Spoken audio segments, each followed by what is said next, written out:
online.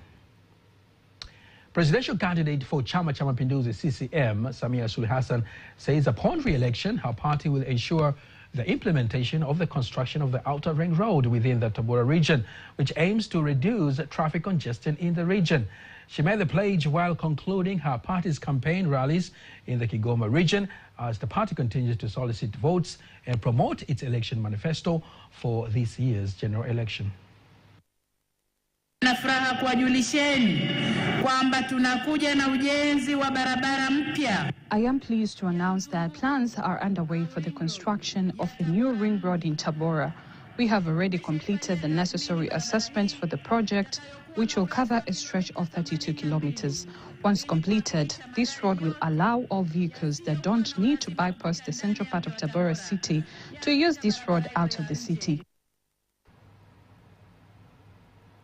Furthermore, the CCM presidential candidate vows to take more action to ensure reliable water and electricity supply in the region. Katika hatua nyingine tunakwenda kuweka kituo. In addition, we are preparing to establish a modern electrical control station in Zimba, Igunga district. When operational, these two stations will manage power distribution, cooling, and control systems across the region.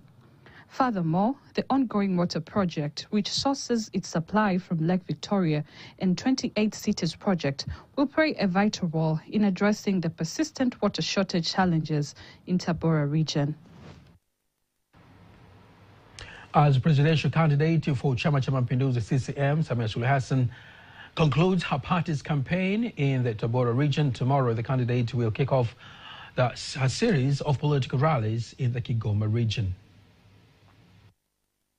Chama cha Ukombozi wa Umma Chauma presidential candidate Salum Mwalimu says that if his party is elected, will ensure recognition of citizens' rights to land, establishing and enforcing policies that guarantee land rights. He said he made the remarks while campaigning for his party in the Nkololo area of Dutwa County in Bariadi district.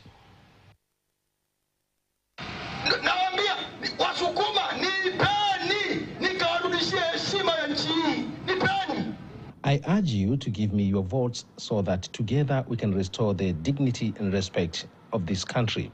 Over the next 5 years of my leadership, I pledge not to expand additional land into national parks. We cannot continue converting land into parks every day while our people lack land for essential human activities, for livestock, for agriculture, and for construction. God blessed us with cattle because he knew we needed land to sustain them. And that's why we have forests.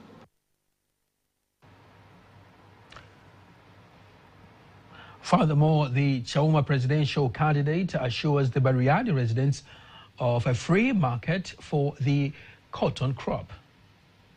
To our farmers, I promise that my government will reform the current restrictive systems. Farmers will be free to sell their cotton in open markets, allowing competition among buyers and raising the value of their crops. Today, the cotton industry benefits only the few wealthy individuals, while the majority of hardworking farmers remain at loss. This must change. The Chauma presidential candidate Salum Mwalimu continues with his campaign rallies in the Simeu region. Misinformation and disinformation have emerged as a serious issue in the 21st century. Although the problem of false information has existed since the dawn of human civilization, artificial intelligence is making it more complicated. In critical times like elections, those with ill intentions can mass produce and disseminate propaganda on social media. How is Tanzania prepared to deal with the problem through digital literacy, ICT standards, ICT infrastructure and policies? We are joined live by the Director General of the ICT Commission here in Tanzania, Dr. Nkundwe Mwasaga. Welcome, Doctor, to TBC News. Thank you very much, and thank you very much for having me in your program. We understand the issue of artificial intelligence, AI, has been there of late, but the issue of false information and misinformation has been there over the years. How is this AI is making the whole issue now more complicated? Like the way you have articulated well, AI is enabling to exacerbate this kind of issues.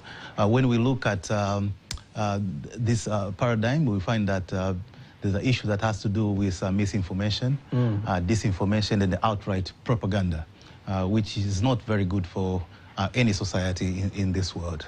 And you have articulated well that this kind of things, they're supposed to be mitigated in different way. One is to provide education to our society so that they'll be able to decipher which information is correct and which information is not correct and coming from the right sources.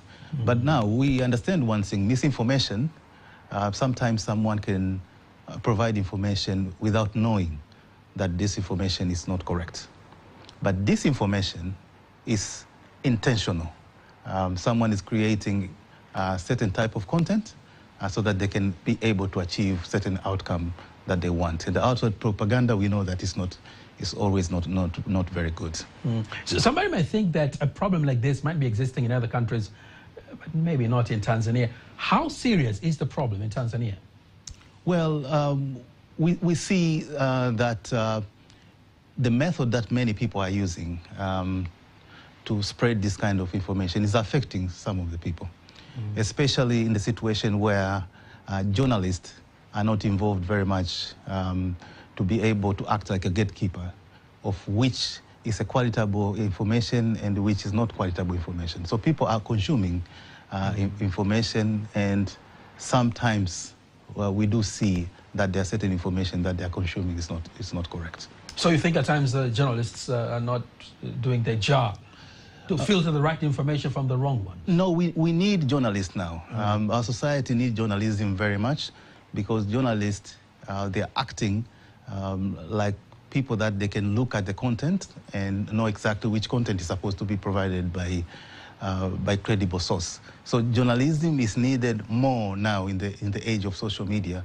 because people are using AI to create content and to provide to people without editorialship and things like that, which are very beneficial to any society. We understand the internet is interconnected the whole world, living like one village. Exactly. Is the whole thing leaving us defenseless, or there's something we can do about it? There's something that we can do about it. Technology is here. It has evolved. It has enabled us to connect, like the way you have said, in a way that it has never been like that before. So the thing that needs to be done is we need to provide education or awareness to our people to understand that in the era where we are living, there are some of the content which we are consuming, they are not that correct. And also we need to use journalists. Journalists, like I want to emphasize, they are needed more now than the way it was used to be before, because there is a techniques that many people, especially, they're using when they want to create content which are intended to disinform people. They use a mechanism of viral, making an article looking like this article is credible, is used by any people, and is available anywhere. And the study have shown that if someone gets repeatedly certain kind of information, it is possible for someone to start to believe that that information is true. For anything to be successful, key players need to work together, these two key players, the private sector and the government. What do you think in this particular issue, the role of private sector would be and the role of the government? Well, because, you know, when it comes to transformation in the technological era, private sector normally leads in areas like that. And the government is there for the interest of the people. So we need to work together in this triangle where the private sector, that they are producing different kind of information, and then there's a government, and then the final consumers who are consuming those type of content. So we need this relationship so that things will go right like the way it is. Yeah, on the same note, does Tanzania have enough experts when it comes to doing world-class research to solve AI-powered problems? The experts are there, but we need to build a framework so that these experts can be used. And the experts which are needed in the era of AI, it's not the expert from one area like ICT alone. We need people from other area of expertise. That's why I was saying that we need technical people, we need journalists, because the content that they are producing now, it requires multiple psychologists to understand, especially information or content which is created for disinformation. You need psychologists, you need journalists, you need people who are very good in technical to know that if this information is true or not true, and things of that sort. Oh, on the same note, this is a very interesting question as well. How are we preparing the next generation, the new generation, to have experts who can cover those key areas that you have spoken about? Are you happy with what we have right now in schools? Yeah, what we have right now, we start to see indication that we are somehow the powerhouse when it comes to AI in this area. The indication which have shown us is a number of competitions that have been done in Africa and outside of Africa, like China and things like that. Our youth are winning. But like I said before, we need to create an environment where people will be able to use this technology, which is very important now, and it's helping a lot of people to innovate and things like that, so that they can create content and get on opportunities that will enable them to create jobs, making our economy to grow and to make it our economy also competitive. So you think we are on the right track on that particular area? Yeah, we are on the right track. We already puzzled with the issue of AI. You have vast experience and expertise on this particular area when it comes to ICT. Right. Do you foresee something more puzzling than AI in the future? When we talk about AI at this juncture, actually we're just scratching the surface. Because the ultimate stage of AI is to make system to be autonomous. That's where we are looking at. And being autonomous is being like the way we human beings are. So that's where we're looking at. We are preparing ourselves so that we'll be able to work with AI and AI to be our assistants. Doctor, thank you very much. There are a lot to talk about in that particular area. I think next time we'll have more time to discuss about AI and misinformation and other key areas related to the sector as well. Thank you very much, and thank you for having me. Doctor. Appreciate it. Kenya and Tanzania continue to demonstrate strong bilateral relations despite facing challenges. Speaking to my colleague Teddy Mparanyanga, the Kenyan ambassador to Tanzania, Isaac Njenga, says the two countries remain committed to working together in areas of mutual interest. Furthermore, Ambassador Njenga adds that as founding members of the East African community, both nations are playing a key role in strengthening regional integration, boosting trade, and enhancing people-to-people connections. He emphasizes that what unites Kenya and Tanzania is far greater than the challenges that sometimes arise, pointing to the continued cooperation that defines their partnership.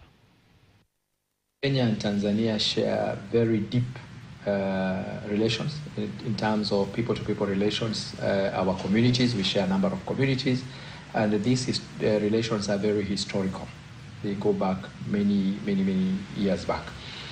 Having said that, obviously Tanzania is a very valuable neighbor and of Kenya, is a valuable trading partner with Kenya, and vice versa. We are each other's very important trading partner. We fall in the top 10 most important trading partners, and within the region, I think Tanzania would be second just only to Uganda, and vice versa. For Tanzania, also Kenya would probably second to maybe Uganda or DRC, I think. But having said that, then you realize that we need each other. We have no choice but to coexist peacefully. Kenya and Tanzania are also, together with Uganda, are the founders of EAC community. Okay, you have spoken about how both of our countries are members of the East African Cooperation. What opportunities do you see for strengthening integration, trade, and improving people-to-people connections?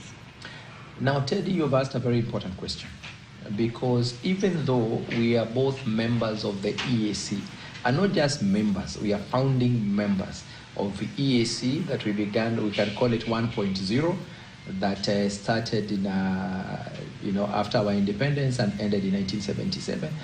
But we are also still the founders of EAC 2.0, Tanzania, Kenya, and Uganda. The challenge that has been there, we feel that people have not really understood what the objectives of this community is integration.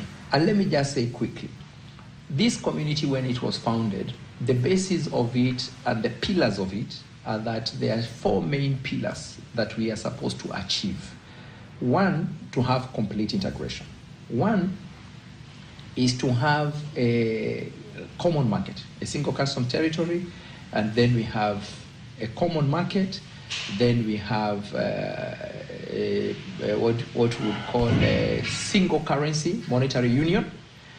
Then eventually, the last phase is to have a political federation. That was what was the objective. Now we are talking about maybe federation can come later, but we could start with confederation. Confederation means that you retain more autonomy, but then you are united together under one entity. That's Tbcnews there, speaking with the Kenyan ambassador to Tanzania. The Commissioner for Electricity and Renewable Energy from the Ministry of Energy, Engineer Innocent Luoga, says energy efficiency actors can play a critical role by supporting innovators with funding, materials, and market access to bring energy-efficient solutions to the market. Speaking in Dar es Salaam, the Commissioner for Electricity and Renewable Energy insists policy frameworks, financial incentives, technology transfer, and capacity building for the innovators are key to the country's energy efficiency strategy. Here's a report by Malio Cheto, read by Teddy Mparanyanga.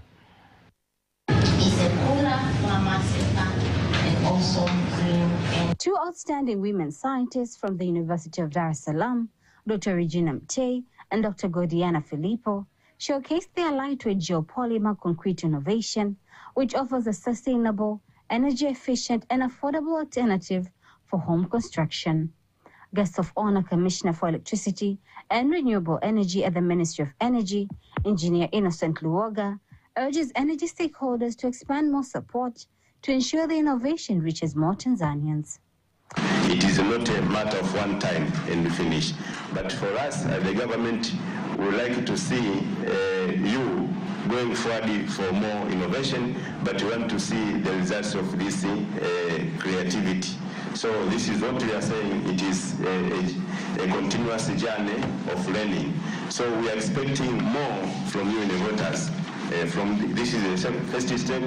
We are going to get 25 million T shillings, but we are hoping that 25 million T shillings is going to produce more, or to double, 4 times, to see that you have a big project from what you have started today. Head of Natural Resources from the European Union, Lamine Diallo, and UNDP Deputy Resident Representative, John Rutere, say the organizations are committed to fund energy efficiency innovation projects that aim at making the world a better place to live. From the part of the European Union, we've also got a strategy which is called the Global Gateway. I have to mention that, which is our main investment vehicle, 300 billion euro in public and private investments, help to close the global investment gap in key sectors, and one of them is renewable energy, digitalization, and climate resilience. So this is really what we're talking about today. Energy efficiency is a core part of that strategy. Every kilowatt saved is a step forward. Energy security, economic resilience, and climate stability.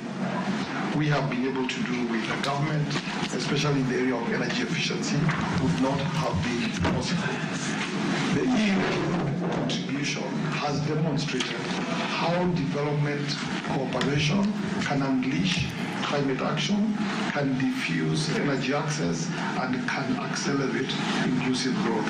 So asante sana, Mr. Diallo, Lamine Diallo, and please extend our heartfelt and grateful appreciation to the European Union for the continued collaboration on behalf of the people of Tanzania. The Ministry of Energy, European Union EU, and United Nations Development Programme UNDP have awarded 250 million Tanzanian shillings in seed funding to 10 outstanding investors in the second edition of the Energy Efficiency Innovation Challenge in the event that was held in Dar es Salaam. From the energy sector, we move now to politics, where elections play a critical role in shaping a nation's economy, as their outcomes often influence fiscal policies, investment priorities, and overall market confidence. As voters prepare to head to the polls, questions continue to mount about how the process could steer the country's economic future. Our reporter Faida Gaga spoke to political analyst Issa Omar from the University of Dar es Salaam, who began by explaining how the conduct of an election can directly affect economic stability and growth. Election can affect the economy in several ways. One can be that if elections are mismanaged, they might result to electoral violence. That is on the negative side of it. And if they result in electoral violence, which of course, if escalated, they may lead to political violence. And therefore, as we know that we often say violence is development in reverse, and therefore there can be any economic and social progress in a situation where you have a political crisis, especially a crisis of that magnitude. Again, election can affect the economy based on the manifestos that political parties, they try to sell to the public in order to get elected. The policies will define how the government is going to implement development projects in the next 5 years, which is an electoral cycle of 5 years. And therefore, this will also, it will either affect the confidence, it will affect negatively or positively the confidence of investors, both local and foreign investors, the nature of the manifesto itself, and the policies and the ambitions that are being advanced by a political party that is trying to get into office, by various political parties that are trying to get into office. And therefore, this is another way it can affect the economy. Again, elections can affect the economy in a way that if you look at now whether the process is legitimate and it has legitimacy in the eyes of the majority, then that is very important, because often international investors would like to work with a legitimate government that is considered by not only domestically but also by the international community as a legitimate representative of the national population and of the state, which is an international legal person.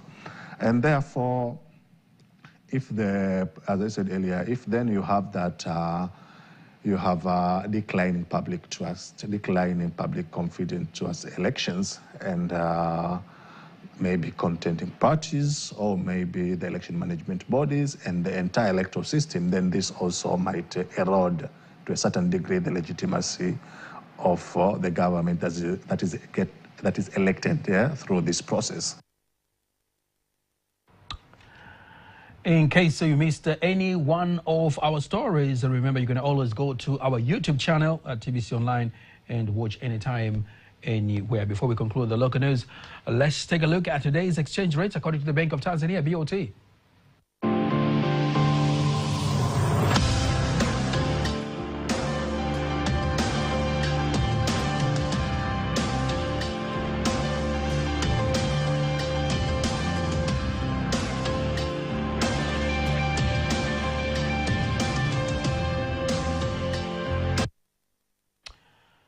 Don't miss TBC News every weekday to know all the latest in exchange rates. Sports News is up next.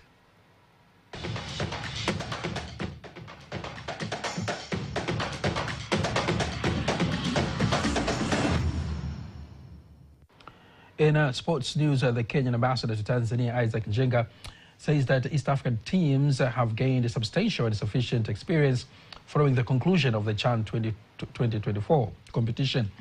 And now they should embark on timely preparation for the AFCON 2027 tournament. Speaking to TBC News, Njenga insists that early preparations will make a difference if experience gained will be worked on. He believes most of the countries in East Africa will most likely advance higher in the stages of AFCON 2027 tournament.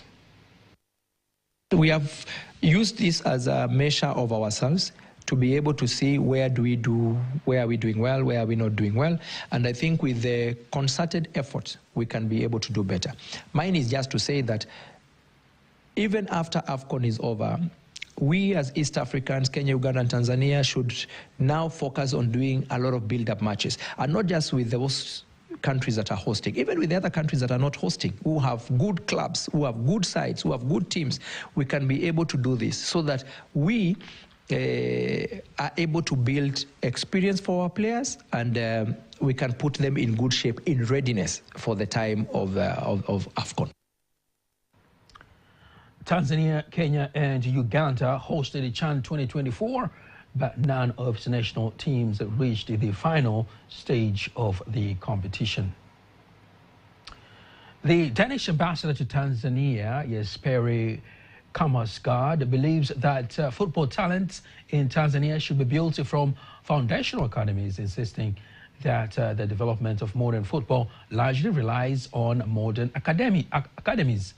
Kamasgard insists that football stakeholders in the country should emulate One Tanzanite Academy performance, as the sports center has done well to nurture many young Tanzanians with solid foundations in modern football, a statement that is supported by football leaders from the center. Football further in Tanzania, there is a huge need to invest in the youth. It's not enough to have strong teams like Assam or Yanga and Simba at the senior level. It's the most important thing is to have strong youth team.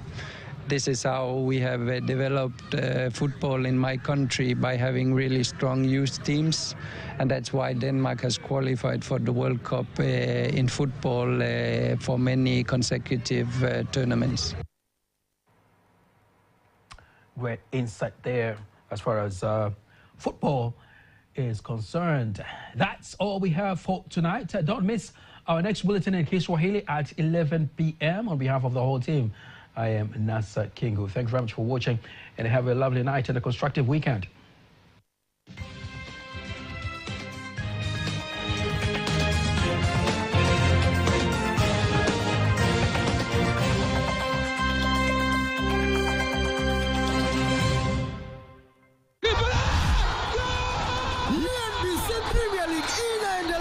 TBC inakuletea tai na burudani ya soka la nyumbani mbashara kupitia TBC Taifa Radio na TBC YouTube channel. Haki ya Mungu, huwezi kuamini. Tunawakaribisha wadhamini na washirika kuungana nasi katika safari